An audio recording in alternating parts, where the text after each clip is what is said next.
E eu gostaria que você abrisse a sua Bíblia comigo.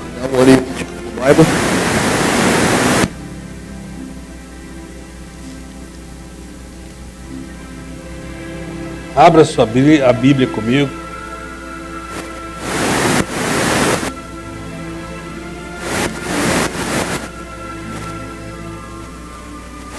Glória a Jesus.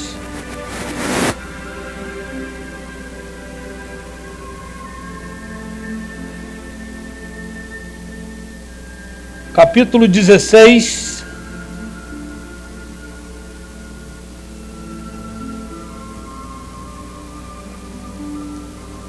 Do verso 1 ao 3. 16. Gênesis 16. Gênesis 16. Desculpe. Para mim eu tinha falado Gênesis, eu não falei não? Não falei livro dos começos também não? Então tá bom. Gênesis, capítulo 16, do 1 ao 3. Quem encontrou pode ficar de pé, por favor.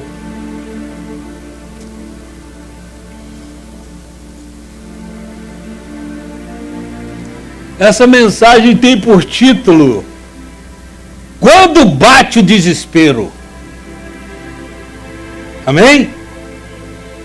Diz assim: Ora, Saraí, mulher de Abrão, não lhe dava filhos, e ele tinha uma serva egípcia, cujo nome era Agar. E disse Saraí a Abrão: Eis que o Senhor me tem impedido de dar à luz. Toma, pois, a minha serva, porventura terei filhos dela. E ouviu Abrão a voz de Saraí. Assim tomou Saraí, mulher de Abrão, a Agar, egípcia, sua serva, e deu-a por mulher a Abrão, seu marido, ao fim de 10 anos que Abrão habitara na terra de Canaã. Vamos ler o 4. E ele possuiu Agar, e ela concebeu, e vendo ela que concebera, foi sua senhora desprezada aos seus olhos. Só até aí, pode se assentar.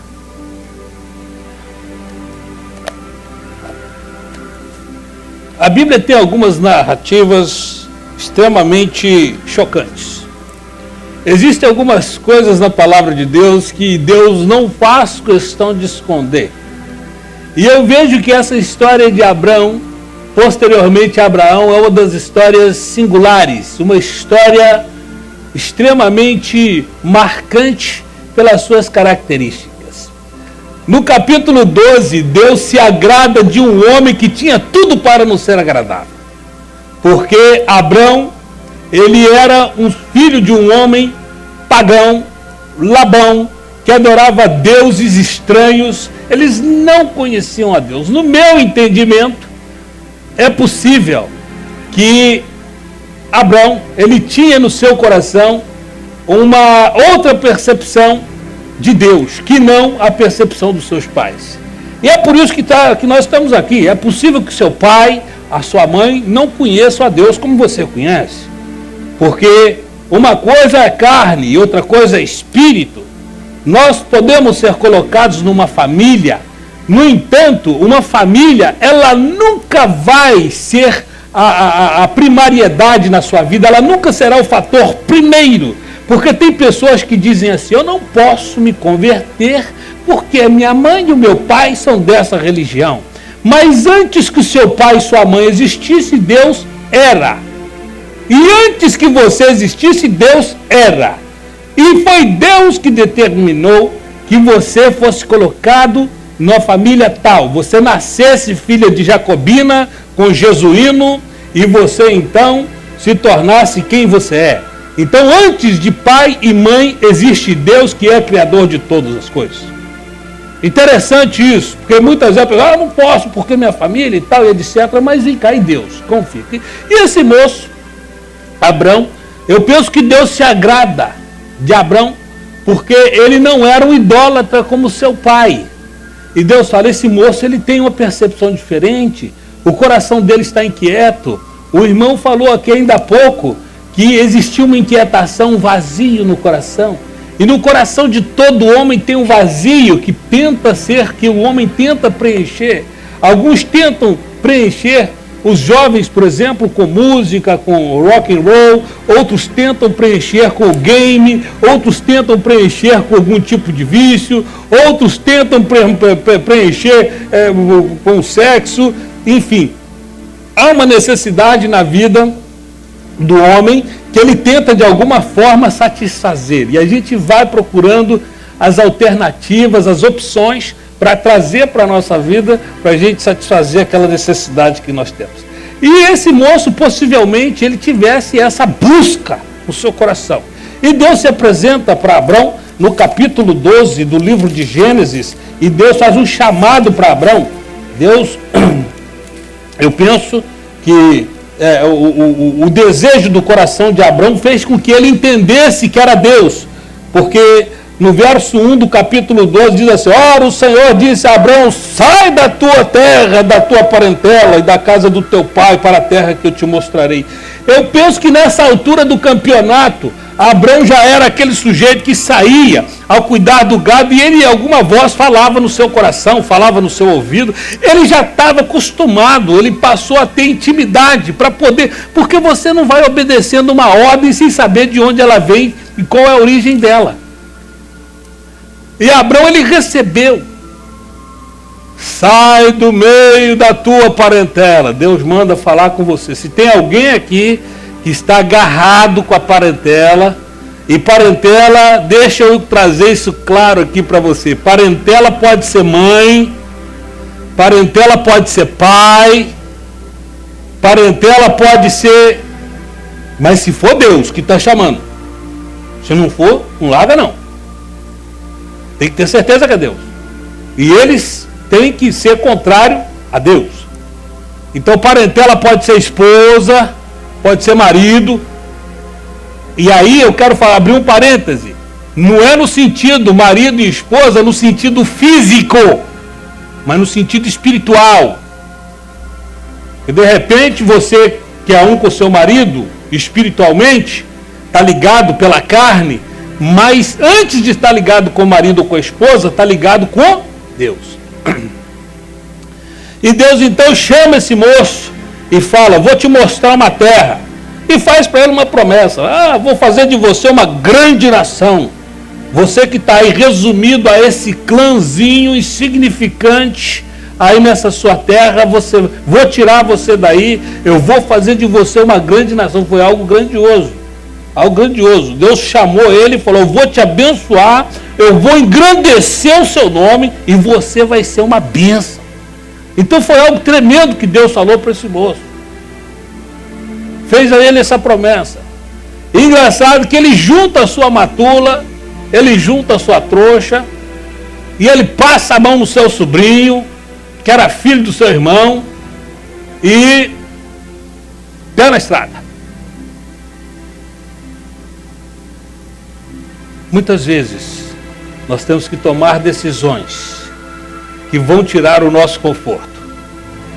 Uma coisa é você sair de manhã e saber que de tarde você vai voltar para aquele lugar.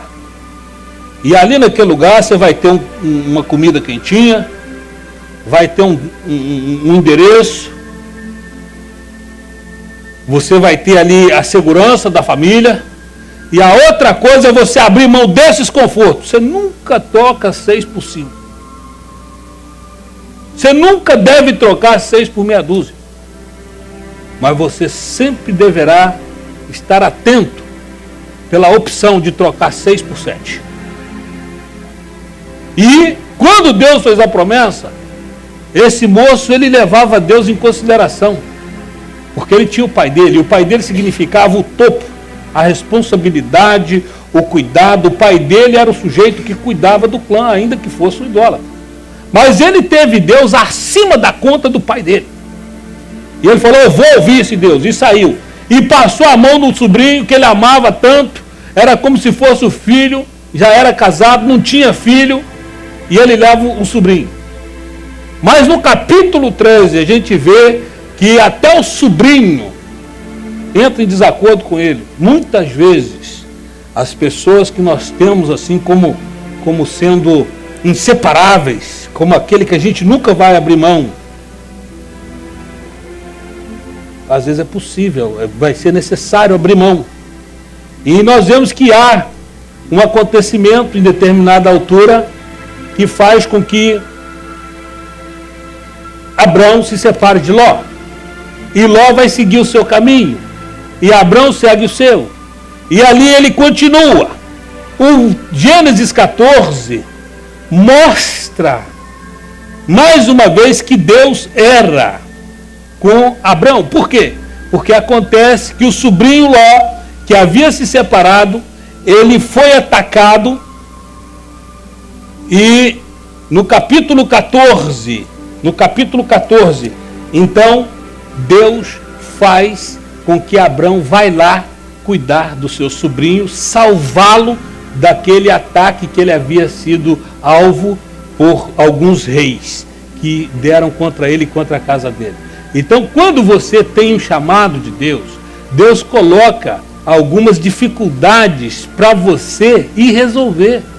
E nessas dificuldades que muitos reclamam, depois que eu virei crente, minha vida bagunçou, depois que eu virei crente, as coisas ficou assim. Não, não é isso, não entenda assim. Entenda que Deus está preparando você para receber uma grande herança. E nessa grande herança que você vai receber, você precisa estar devidamente treinado, capacitado. E uma das formas é os problemas que advêm sobre você, porque eles servirão de base para fortalecimento da sua fé, da sua confiança naquele que te chamou. E acontece que esse moço vai lá, ele junta lá 300 e pouco, não sei se 318 lá da casa dele, e diz que 5 reis haviam tomado, reis que eram, eu penso, soberanos de algumas cidades, que haviam dado sobre o sobrinho Ló. Eles vão lá e roubam tudo de Ló. Abrão pega 318 que tinha na casa dele e vai lá e vai contra aqueles 5 reis. E vai lá e toma tudo de volta. E recupera a casa e os bens de Ló. Mas no capítulo 15, Deus renova a esperança de Abrão. No capítulo 15, diz assim o verso 1: depois destas coisas, veio a palavra do Senhor a Abrão, em visão, dizendo: não temas, Abrão, eu sou o teu escudo, o teu grandíssimo galardão. Então disse Abrão: Senhor Deus, que me has de dar? Pois ando sem filhos, e o mordomo da minha casa é o Damasceno, é o moço lá de Damasco, aquele Eliezer. Disse mais Abrão: Abrão abre o coração para Deus. Vem cá, o senhor disse que eu teria uma herança, o senhor prometeu para mim que eu ia ter um poder, que eu seria grande. Deus cobra. Não é errado você, muitas vezes, chegar para Deus e falar: Deus, está demorando, cadê minha bênção? Né? Não é errado, não. E Abrão faz isso, e Deus responde no verso 4, e diz assim: eis que veio a palavra do Senhor a ele dizendo: este Damasceno, Eliezer, não vai ser o seu herdeiro, mas aquele que sair de dentro de você, este será o teu herdeiro. Então Deus o levou para fora e disse: olha agora para o céu e conta as estrelas, se as pode contar. E disse-lhe: assim será a tua descendência. E creu ele no Senhor e imputou-lhe isso por justiça. Interessante que Deus, ele não se preocupou em dizer quando ia acontecer. Deus simplesmente leva ele para fora da tenda, mostra o céu para ele, diante da... Deus havia prometido uma geração para ele. Deus leva, manda ele contar as estrelas e fala assim: a sua geração vai ser como isso aí, vai ser mais do que isso aí. E engraçado que ele creu, ele ainda não tinha recebido, e em cima de uma outra promissória, porque Deus deu foi uma promissória para ele. E promissória, você sabe que o sujeito pode não honrar a promissória. E Deus chamou você, e o mesmo Deus que chamou Abrão chamou você. E aquele moço, ele vai e recebe a outra promissória. Falou: não, Você confia aí que eu vou resgatar essa promissória. Eu vou te dar a sua herança. E ele confiou. Ele confiou que Deus iria honrar o compromisso. E isso agradou o coração de Deus. Eu coloquei um texto ontem no Facebook, falando a respeito da salvação, que não é pela guarda do sábado, não é pela guarda do domingo. A salvação não é por você deixar de comer carne de porco, por você comer carne de porco. A salvação não é nada disso. A salvação é porque você crê. É porque você tem fé. Esses que tentam colocar que tem que guardar isso, tem que guardar aquilo, não pode fazer isso, não pode fazer aquilo, são os judaizantes que Paulo criticou lá no velho passado, no princípio da igreja, que queriam corromper a igreja, dizendo que os cristãos, se não tornassem judeus primeiro, eles não podiam obter a salvação. Paulo falou, não, para com isso é mentira. Então, Paulo desautoriza, é pela fé que você é salvo. Interessante que Deus é nova esperança, mas é um negócio interessante aqui, que quando acontece isso, Abrão, ele mata 3 animais e faz um sacrifício a Deus. Sabe o que significa sacrifício? Sacrifício é quando você tira algo de você. É quando você tira algo que é seu. É quando você perde alguma coisa para oferecer a alguém. O sacrifício, ele sempre subtrai alguma coisa daquele que sacrifica. E é diferente o cristianismo que nós temos vivido hoje, porque muitos poucos querem sacrificar alguma coisa, mas querem obter o resultado do sacrifício. E o sacrifício, às vezes, pode ser o fato de acordar cedo. O sacrifício, às vezes, pode ser, para muitos, a Bíblia diz que onde está o seu coração, aí está o seu tesouro. O sacrifício, muitas vezes, pode ser o fato da pessoa deixar de dar o dízimo, tentar enganar Deus. Da pessoa ganhar 200 e entregar 50. Aliás, ganhar 2.000 e entregar 50 de dízimo. Nós podemos. Aonde está o seu coração, aí está o seu tesouro. Mas esse moço, ele sacrifica e ele fica ali diante do sacrifício, se você ler o verso 15, do capítulo 15, impedindo que as aves, que aquele sacrifício, aqueles animais que ele havia colocado como sacrifício sobre uma pedra, algumas aves de rapina vinham tentar comer aquele sacrifício e ele espantava. Mas a Bíblia também diz que abateu-se um profundo sono sobre Abrão. E Abrão dorme. E nesse sono de Abrão,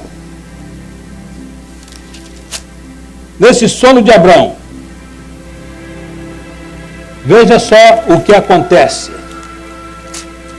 Gênesis capítulo 15. Vamos acompanhar aqui um pouquinho.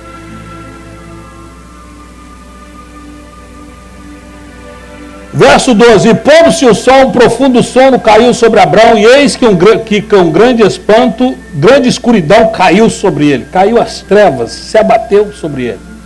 Então Deus disse a Abrão, sabes de certo que peregrina será a tua descendência em terra alheia, e será reduzida à escravidão, será afligida por 400 anos. Mas também eu julgarei a nação ao qual ela tem de servir, e depois sairá com grande riqueza. Aqui nós vemos algo extraordinário, Deus falando para Abrão o que é que haveria de acontecer e como ele ficaria rico. Primeiro, ele seria escravizado, a geração dele seria escravizada. Igual Israel foi escravizado no Egito. Israel chegou no Egito e se tornou escravo no Egito. Mas quando Deus arranca Israel do Egito, Israel sai com a riqueza do Egito. Porque eles falam assim, olha, vocês podem levar tudo, mas some daqui, desaparece daqui. A vida do crente incomoda a vida do ímpio, gente. A ponto do ímpio querer te dar tudo para se ver livre de você. E foi assim que eles fizeram. Quem conhece a história? Eles saíram ricos ou saíram pobres? Saíram ricos. saíram ricos. As lutas que você está passando, a escravidão que porventura você pensa que está passando, é para enriquecer você e te dar sabedoria. É para você não estribar no seu próprio conhecimento. É para você não colocar a sua confiança no seu trabalho, nos seus amigos. É para você entender que a despeito de qualquer coisa, tem um que move o coração dos seus inimigos. A Bíblia diz que aos filhos de Deus, enquanto você dorme, Deus acrescenta na sua vida. Eu só espero que você não durma o dia inteiro. Mas diz o seguinte, que você pode ficar tranquilo, que até na hora que você está dormindo, Deus está acrescentando. Alguém está lá assim, olha, o negócio é o seguinte, eu preciso pintar a minha casa. E eu vou chamar aquele irmão lá, vou chamar aquele fulano lá para pintar a minha casa. Eu preciso fazer uma reforma, eu vou chamar aquele irmão lá, aquela pessoa para poder fazer esse serviço. Eu preciso limpar a minha casa, vou passar para esses queridos, vou passar aqui vou entregar isso para aquela pessoa que é crente. Então Deus faz isso, é Deus que move os nossos caminhos. E no versículo 15, então, nós vemos que a bênção muitas vezes ela tem dor. A bênção tem dor. Não pense que você vai conquistar sem dor. Agora, uma coisa interessante que nós queremos chegar. Nós queremos chegar num ponto aqui, que é um ponto que eu penso que é um dos mais controversos da Bíblia, controverso no sentido assim, para os dias atuais. Porque quando Deus faz a promessa para Abrão, Deus estava fazendo a promessa para a sua família. E a mulher de Abrão era uma mulher muito bonita, a ponto de ter sido cobiçada. Por onde Abrão passava, o pessoal ficava de olho na mulher dele. E aquela mulher, ela tinha uma frustração na vida, porque ela não gerava. E Abrão também tinha essa preocupação, mas ele passou a entender que no tempo certo o filho ia nascer, porque tinha que nascer um filho para gerar outros, e gerar outros, e gerar outros. Mas a mulher de Abrão fez uma coisa que eu acho que é inimaginável. Você imagina você, no lugar de Abrão, você mulher, cadê as mulheres casadas? Levanta a mão aí, levanta a mão. Você, né? Batendo aquele desespero todo, tem uma promessa sobre a sua vida, e você tem uma empregada lá, e você vira e fala, marido, o negócio é o seguinte, eu não estou conseguindo gerar. Então nós vamos fazer o seguinte, tá aqui a fulana, já conversei com ela, e nós vamos fazer assim. Meio que a contragosto, mas você vai dormir com ela. Vai dormir com a minha empregada. Já pensou você fazendo isso? Fazendo essa proposta para o seu marido? Deixa eu te falar uma coisa, marido. Você não vai nem de brincadeira falar isso com a sua mulher quando você estiver em casa, que ela te bate. Eu já vi problemas assim. Ela fala assim, você podia bem arrumar uma garra para mim. Ela sai com o pau de macarrão na sua cabeça. Ou de repente, hoje os dias são mais modernos, as mulheres estão mais... Fala assim, não, por que... Aí ela já inverte, né? Aí quem vai ficar nervoso é você. Mas imagina você passando a mão na empregada, a vontade de ter filho era tanta, era tão desesperadora. Ela queria, mais do que tudo, ela queria ter um filho. Ela falou, o negócio é o seguinte, eu tenho aqui a minha empregada. Fica com ela, marido. Irmãos, para e pensa na situação, que doideira é essa, irmão? Você faria isso com tranquilidade? Ficava sem filho, ficava sem herança. Eu, por exemplo, se eu fosse mulher, Deus, esquece esse negócio aí, se o senhor não der, já era, acabou. Mas é ruim. E ela entrega a empregada para o marido. Fala, marido, o negócio é o seguinte, vamos ler esse negócio aqui na Bíblia. Olha só que situação desesperadora no coração dessa mulher, gente. Verso 2, e disse Saraí a Abrão, eis que o Senhor me tem impedido de dar à luz. Toma, pois, a minha serva, porventura terei filhos dela. E ouviu Abrão a voz de Saraí. A Bíblia diz que o infeliz ouviu a voz da mulher. Qual marido que não vai ouvir, né, gente? O cara tem que ser muito crente mesmo, falar assim, não, ó, o negócio é o seguinte. Eu penso que logo na primeira vez ele já virou e falou assim, olha, já que você está insistindo demais, você já está com essa conversa tem muito tempo, vamos resolver logo esse negócio. E aí, consuma-se. Assim tomou Saraí, a mulher de Abrão, a Agar, egípcia, sua serva, e deu-a por mulher a Abrão, seu marido, ao fim de 10 anos que Abrão habitara na terra de Canaã. E diz o texto que Agar concebeu, e vendo que ela concebera, ela passou a ter uma visão diferente da sua patroa. Queridos, o desespero que se estabelece quando nós não temos a devida paciência de esperar o tempo de Deus. As pessoas, por não esperar o tempo de Deus, elas se tornam alvos. Elas se tornam alvo de tristeza para si mesmo. Elas trazem para si mesmo dissabores. Elas trazem para si mesmo angústias. O fato, se Deus te chamou, querido, deixa eu te explicar. Deus nos chama e Ele não estabelece data. Deus não estabelece. Às vezes eu fico vendo pessoas ligando para o profeta, querendo saber quando Deus vai fazer alguma coisa. É um insensato de um lado e o Balaão do outro lado da linha. E o Balaão dando um jeito lá de profetizar aquilo que a outra pessoa está querendo ouvir. E diz a palavra de Deus que aquele menino, ele se tornou a escravidão que se estabelece, porque ele é visto como, ainda que filho de Abrão,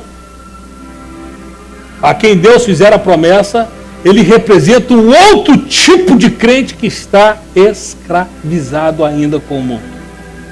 Porque Deus vira e fala, não é com esse aí que eu tenho uma promessa, não. Eu tenho uma promessa com o filho que será gerado entre você e a sua esposa. Entre você e a mulher da sua mocidade. Não tente me ajudar. Eu não preciso de ajuda. Não pense você que você vai ditar o tempo de Deus para que Deus venha fazer a vontade dele na sua vida. Não. Se Deus fez a promessa, graças a Deus você já está incluído no plano de Deus. E você não vai perecer antes que a promessa se cumpra na sua vida.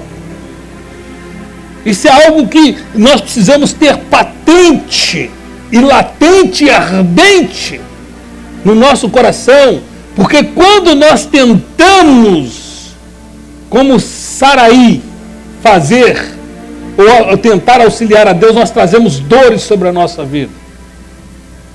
E diz o texto que essa mulher, então, ela passa a ficar tão angustiada, Saraí, que ela vê que ela vira para o seu marido e fala, olha, o negócio é o seguinte, a mesma mulher, gente, homens também cometem falhas, mas por aí nós vemos a complexidade do relacionamento, às vezes, do nosso coração. Porque a mesma que apresentou a solução foi a mesma que criou mais um problema, querendo agora que aquela mulher e o seu filho fossem despedidos e mandados embora. Nós somos insensatos, queridos. Por isso mesmo é que Deus não responde todas as orações que nós fazemos. Imagina você se Deus responde todas as orações que nós fazemos, todos os pedidos que nós fazemos. No rastro do nosso caminho apareceu um monte de gente morta. Todo aquele que não agradasse ou nos entristecesse, Deus manda cair fogo na cabeça desse aí. Fazer igual o João. Vamos pedir fogo. Deus conhece o nosso coração. Mas a palavra de Deus diz que no verso 17, Deus, que havia trazido esperança no coração de Abrão, ele muda o nome de Abraão, e ele muda o nome de Saraí, e ele faz com que, com 90 anos, uma promessa feita há 25 anos atrás, aquela promessa se cumpra na vida de Sara. E Sara, então, ela gera um filho.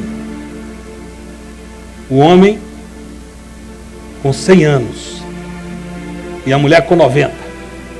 Deus, então, faz com que o plano dele seja cumprido e, consequentemente, surge, então, a nação de Israel, e de Israel surge nós, que somos a herança, o Israel de Deus nesse tempo. Querido, eu mostro aqui que o desespero nunca vai mudar o coração de Deus. Quando nós tomamos uma atitude insensata. Mas o desespero, quando levado ao autor da promessa, ele produz resultados. Fala, Deus, o negócio é o seguinte, o Senhor prometeu, já passa tanto tempo, e nesse tempo que está passando, Deus está preparando para que você não torne ruína a promessa que Ele fez a você. Por isso que ainda não aconteceu, querido. Mas você pode ter certeza, a palavra de Deus diz que Ele não tarda, que Ele não falha, que as suas promessas, Ele não é homem para mentir, e Ele cumpre aquilo que Ele prometeu no tempo oportuno. Às vezes nós queremos no nosso tempo e nós desfalecemos, nós ficamos pelo caminho, nós passamos por problemas sem necessidade, nós nos afastamos, mas a vontade de Deus é que nós permaneçamos firmes na promessa. Por quê? Porque hoje a riqueza do mundo, entenda isso, está na mão daquele que fez a promessa. Está na mão daquele povo que recebeu a promessa de Deus. Eu estava conversando recentemente, eu não lembro com quem, eu e o pastor Rony, nós fomos a Nova York. Nós chegamos ali, eu vi uma loja imensa, 1h da tarde na sexta-feira, fechando as portas, porque estava começando o sábado para eles. Aquele povo deixando de ganhar milhões e milhões e milhões, porque estavam levando a efeito a velha aliança de Moisés, eles estavam respeitando até hoje. Eles fecharam a loja. Uma loja imensa que tem lá, não sei, esqueço o nome daquela loja. BH, que é a maior do mundo. A maior do mundo, em Manhattan, é isso? 1h na sexta-feira, a hora do pau está quebrando. Para quem está no comércio, começa ali, é sexta, sábado e domingo, e o negócio vai. Mas os caras creram na promessa, e o dinheiro do mundo está na mão deles. Só a título de ilustração aqui para nós, para a gente concluir essa palavra. O Brasil, quando foi descoberto, a nação de Portugal e a nação espanhola, eles eram muito unidos com Roma. Então era quintal do Papa. E alguns que foram perseguidos pelo fato do protestantismo na Inglaterra, vieram parar aqui. E para o Rio de Janeiro saíram algumas caravelas que foram da França para o Brasil e foram aportar no Rio de Janeiro. E esses que foram para o Rio de Janeiro eram os crentes franceses fugindo da perseguição. E quando chegaram lá, os defensores portugueses falaram, os livros de história contam que a França queria invadir o Rio de Janeiro. Não, eram crentes que estavam naquelas caravelas. Eles afundaram todas as caravelas de crentes sem arma, mataram, afundaram na Baía da Guanabara.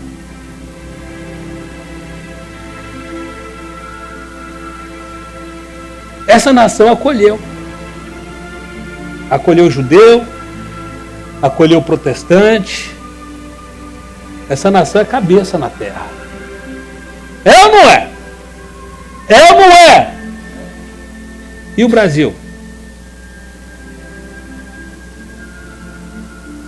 Então, quando a gente não conhece a história, deixa eu dizer uma coisa para você, querido. Deus não quebra a sua aliança. Até hoje, essa aliança, vocês podem não ter a salvação, por não crerem no Salvador. Mas de que eles seriam uma nação proeminente e rica, isso aí ninguém tira deles. Agora, você foi chamado para reinar.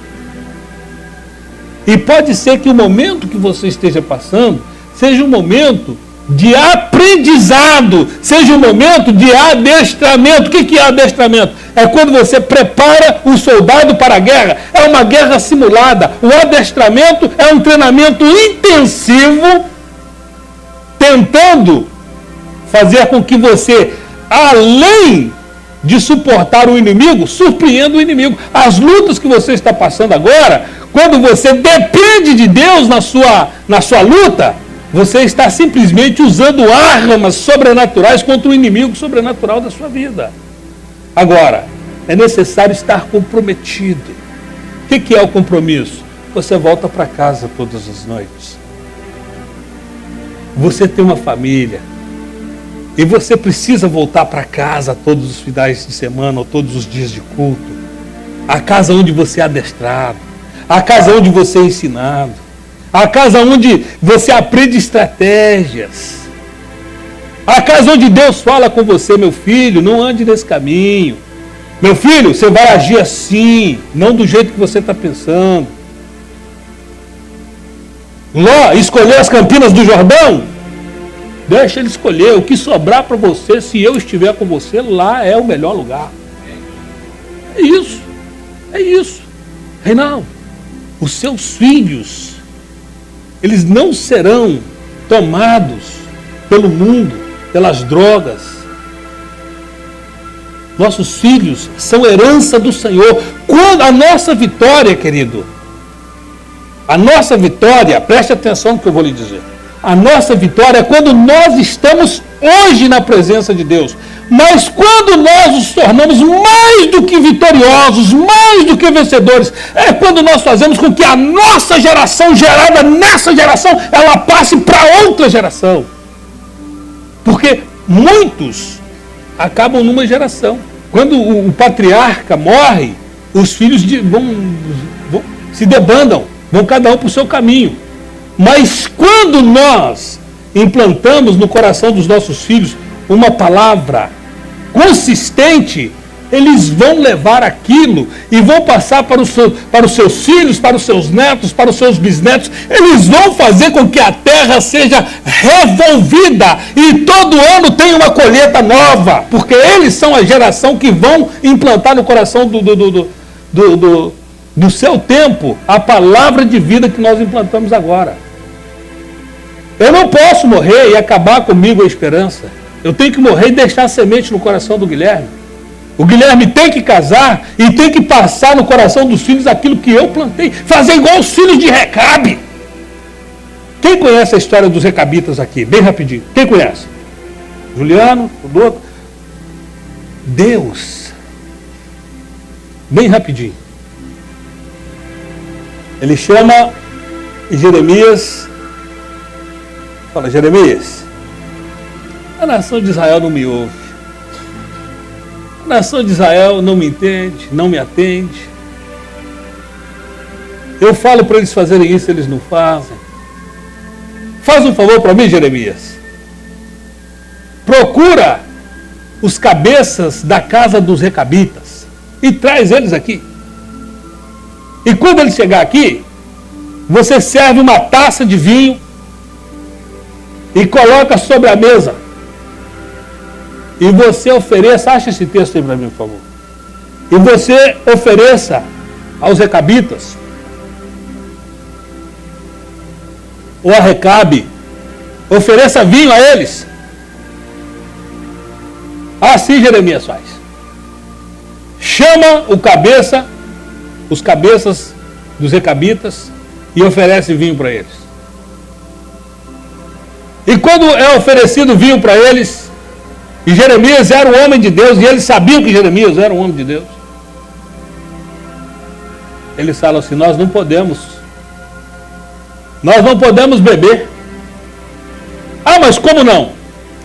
Porque o nosso pai antepassado, o nosso antepassado, Jeremias 35, o nosso pai, ele diz que nós não deveríamos beber vinho.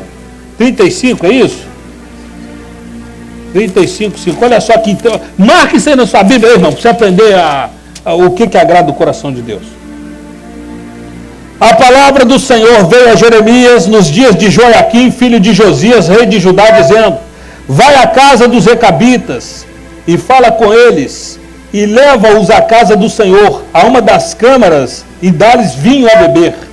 Então tomei a Jessanias, filho de Jeremias, filho de Asbazinias, e seus irmãos, e todos os seus filhos, e toda a casa dos recabitas, e os levei à casa do Senhor, à câmara dos filhos de Anã, filho de Gigdalias, homem de Deus, que estava junto à câmara dos príncipes, que ficava sobre a câmara de Maassés, filho de Salum, guarda do vestíbulo, e pus diante dos filhos da casa dos recabitas taças cheias de vinho e copos, e disse-lhe: bebei vinho. O homem de Deus, Jeremias, ele era conhecido e respeitado como homem de Deus, e ele ordena: bebei vinho. A Bíblia diz o seguinte: olha, se um anjo vier e pregar outro evangelho, não creia no anjo. Pode ser o homem de Deus. Se eu falar alguma coisa contrária à Bíblia, não atenda. Porque olha só, porém eles disseram, verso 6, não beberemos vinho, porque Jonadab, filho de Recabe, nosso pai, nos ordenou, dizendo: nunca jamais bebereis vinho, nem vós, nem vossos filhos. Não edificareis casa, nem semeareis semente, nem plantareis vinha, nem a possuireis, nem mais habitareis em tenda todos os vossos dias, para que vivais muitos dias sobre a face da terra, em que vós andais peregrinando.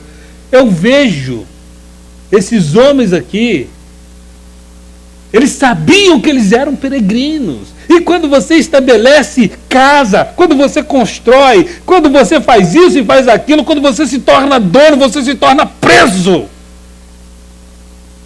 Você deixa de ser um peregrino e se estabelece. Eu quero dizer uma coisa para você. A promessa que Deus fez com você é uma promessa de vida eterna. Tenha consciência que eu e você somos peregrinos aqui. Enquanto nós somos peregrinos aqui, nós não podemos quebrar o pacto que nós assumimos com Deus. Como os recabitas não quebraram o pacto. Quem está me entendendo diz amém. O que é que eu quero fazer? Eu quero orar com você. De repente você tem tido a força fraca, de repente você tem tentado ajudar Deus, tem questionado a Deus pela demora com a resposta que Ele prometeu a você. Não se preocupe. Não se preocupe. Deus está preparando você para as pessoas que estarão batendo na sua porta em busca de esperança, em busca de uma palavra de ânimo, em busca de uma palavra de consolo. E você então, tendo passado pelo Egito, você saiu do Egito enriquecido. E agora você poderá enriquecer a muitos. Vamos ficar de pé e vamos orar.